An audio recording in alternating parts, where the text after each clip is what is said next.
I'm so sorry, Ibiang. Hindi ko naman sinasadya. Totoo naman po. Hindi naman po ako talagang anak.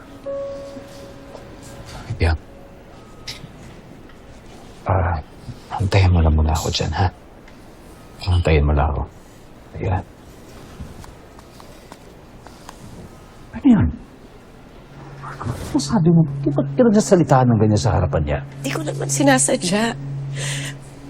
I have nothing against Ibiang.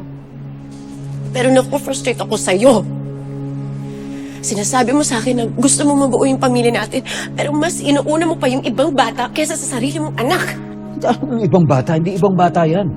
Responsibilidad ko si Ibiang. Nangako ko sa kanya na aalagaan ko siya. Pero ang gusto ni Janine, tayong tatlo lang ang pamilya. Look, gusto ko naman talaga si Ibiang eh. Pero pag magkasama yung dalawa, palaging disaster. They bring out the worst in each other, Atoy. Hindi talaga sila magkakasundo. Gayon lang yan. Mga bata yung mga yan eh. Hindi mo pag lumaki yan, magmamature yan. Pagtatawanan lang nila yung ginagawa nila ngayon. Hindi. It'll only get worse. You have to understand na lumaki si Janine sa ampunan. Kung saan dala-dala niya yung pakiramdam na itinakwil siya. Kaya siya napunta doon. Tapos yung unang umampun sa kanya, hindi din siya minahal. Kaya naiintindihan ko kung ba't ayaw niya na may kahati sa atin.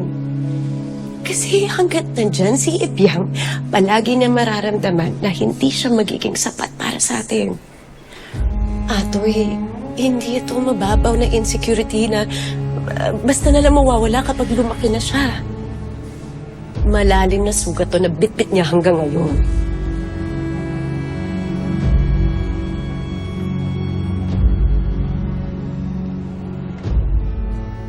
So, anong gusto mo gawin ko ngayon? Kailangan mo mamili. Yung anak mo o si Ibiang? Anak, ano pagawa sa akin? Bihira ka naman. I'm sorry. Pero kailangan niya isa lang ang anak mo. Si Janine o si Ibiang?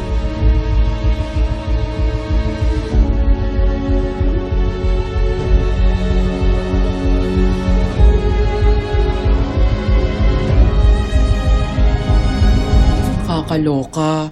Buti dumating kami agad bago maging crime scene dito. Oy, Sita, ipakulong mo yung asawa mo yan si Noel, ha? Pobreng hinawasan nyo. Salamat tumating kayo. Sigurado po ba kayong ayos lang kayo? Bumalik ka na lang sa shop. May nagtatao doon. Sige po. Magpasabi lang po kayo kung may kailangan kayo, ah. Ingat kayo mag-ina, ha? Salamat. Ingat po. Sita, nasa barangay na si Noel, pwede na kayo magharap para magsampa ng kaso. Babalik ako. Dito ka lang. Sita, kuya natin na. Balik ako.